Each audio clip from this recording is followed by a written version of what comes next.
देखी हम वो गीत के गा रहल बानी जौना गीत के भोजपुरी के आदरणीय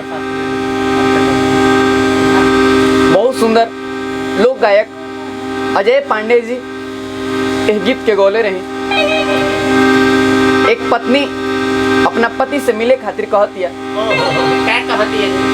तो पति कहत रहे का कहत रहे और वहाँ के हमनी के पूरा टीम के तरफ से भावपूर्ण श्रद्धांजलि बा। भगवान उनकर आत्मा के शांति प्रदान करस। उहे की गीत बा कोना भाव में बा।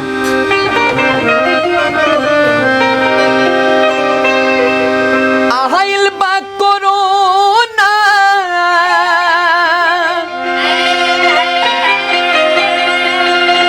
एहो हमर सोना कि अभी दोनों हाथ धोला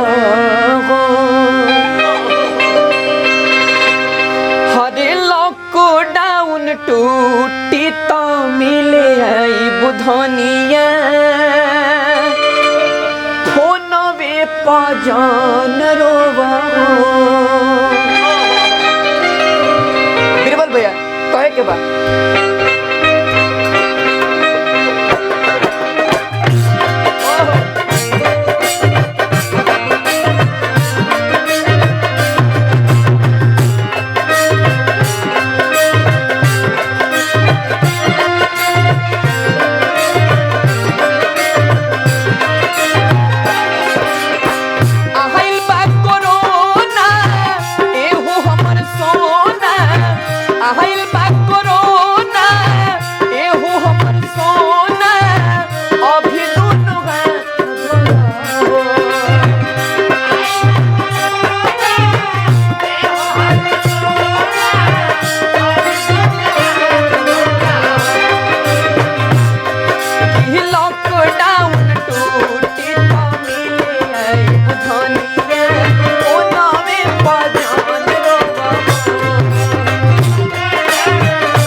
कहता लेके सैनिटाइजर दोनों हाथ में रगड़ी हो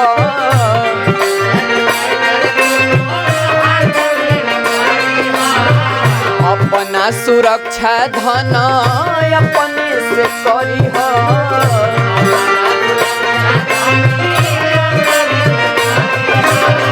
लेके सैनिटाइजर दोनों हाथ में लगई हो अपना सुरक्षा धन अपने से करी हो।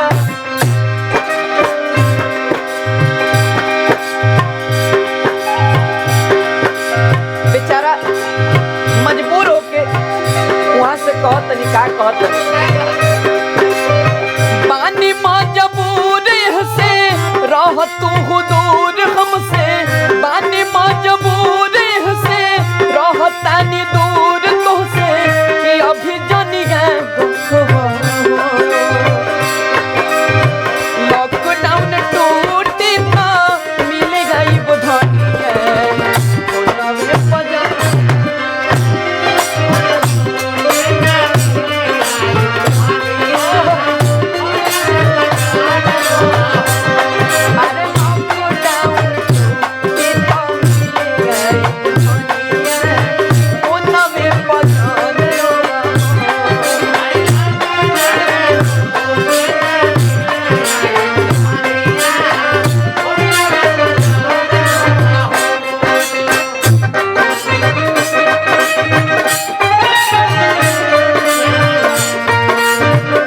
के सपोर्ट करी। जे भी एक कोरोना महामारी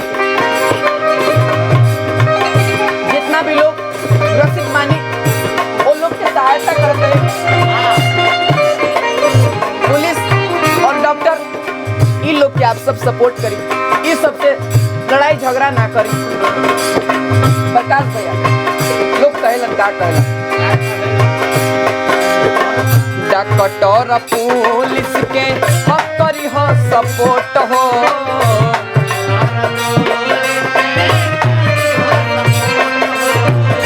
नियम से रही मनवा करी हो न छोट हो।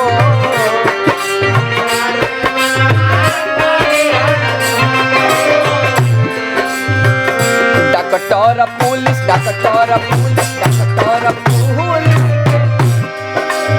हक करी हो सपोर्ट हो,